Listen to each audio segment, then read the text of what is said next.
And we probably will see astronauts को बाहर निकालते हुए। वो मोमेंट शायद कुछ ही मिनट में हमें देखने को मिलेगा, जो अपने आप में एक ऐतिहासिक मोमेंट होगा। लेकिन अगर कोई बच्चा है जो देख रहा है इसको भारत में और गगननॉट बनना चाहता है, एस्ट्रोनॉट मतलब भारत का, आज उसका विश्वास और बढ़ जाएगा, तो आज उसका सपना और मजबूत हो जाएगा कि उसको क्यों स्पेस साइंटिस्ट बनना है। हाँ, और अगर आपके पेरेंट्स कहते हैं कि स्पेस बहुत खतरनाक है तो इतनी चिंता मत करिए, कुछ फंस भी जाते हैं तो भी हम लोग निकाल लेते हैं। सो इतनी टेक्नोलॉजी अब हमारे पास आ चुकी है। आपने देखा वो शिप में एक जगह बनी हुई थी उसको रखने के लिए, एक तरह का हेलीपैड जैसा बना हुआ था, वहीं पे उसको रखेंगे और वहीं पर ये जो बाकी की आगे की कार्यवाही होगी वो करी जाएगी। वहीं शिप के ऊपर ही जो हमारे एस्ट्रोनॉट्स हैं वो बाहर आ जाएंगे या फिर पहले डॉक्टर्स वगैरह सब वहीं पर अवेलेबल होंगे? वहाँ पे टीम एक मौजूद होगी, वहाँ पे सारा टीम शिप पे एक मौजूद होगी टीम, और यहाँ से सीधे, जैसा प्रगति जी ने कहा कि सीधे आइसोलेशन वार्ड में मेडिकल एग्जामिनेशन के लिए, उसके बाद इनका वार्तालाप या कम्युनिकेशन किसी के साथ कराया जाए। और ये जो हम तस्वीरें देख पा रहे हैं, ये हाइड्रोलिक लिफ्ट है। अब इसी को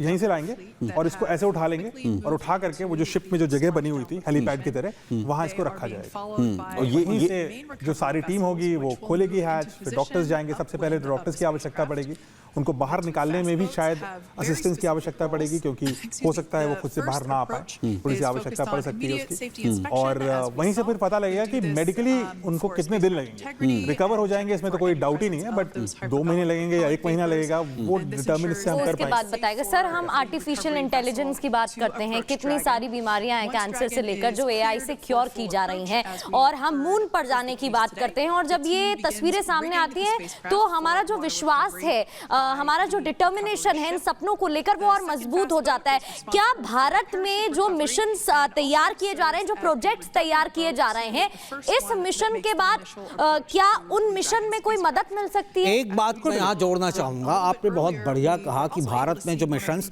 मैन्ड मिशन तो भारत इसरो ने कभी भेजे नहीं हैं अभी तक। जो एकमात्र अंतरिक्ष यात्री गए थे राकेश शर्मा, वो रूस की मदद से गए थे। लेकिन मैं आपके दर्शकों को इस माध्यम से बताऊंगा कि नासा के साथ इसरो ने कोलैबोरेशन किया है, जो उसका ओरियन स्पेसशिप बन रहा है, और जो आर्टेमिस मिशन है जो मून पे लैंड करेगा, उसमें इसरो भी, भारतीय अंतरिक्ष अनुसंधान संगठन भी कोलैबोरेटर है। इसके अलावा और भी कई सारे प्रोजेक्ट हैं, लेकिन ये मैन्ड मिशन में यहाँ पर नासा के साथ इसरो भी कोलैबोरेशन ज्यादा खतरनाक होता है, क्योंकि क्रूड मिशन हम सबसे ज्यादा डेंजरस मानते हैं। हमें भारत को आने वाले समय में 3 बड़े मिशन करने हैं। बिल्कुल नियर फ्यूचर में, लगभग 1 साल के अंदर हमें गगनयान करना है। उसके लिए बहुत ही आवश्यक है, क्योंकि ये दिखाता है कि स्पेस में अगर कोई फंस जाता है किसी स्पेस स्टेशन में तो भी सर्वाइवेबिलिटी बिल्कुल पॉसिबल है और रेस्क्यू भी पॉसिबल है। नंबर 1 ये है। ये मिशन ये भी दिखाता है कि इंटरनेशनल ही नहीं बल्कि मल्टी कंपनी कोलैबोरेशन भी हो सकता है। बोइंग की एक शिप जाती है अमेरिकन एस्ट्रोनॉट्स को लेकर के, और उसको बचाने वाला एक दूसरी कंपनी होती है।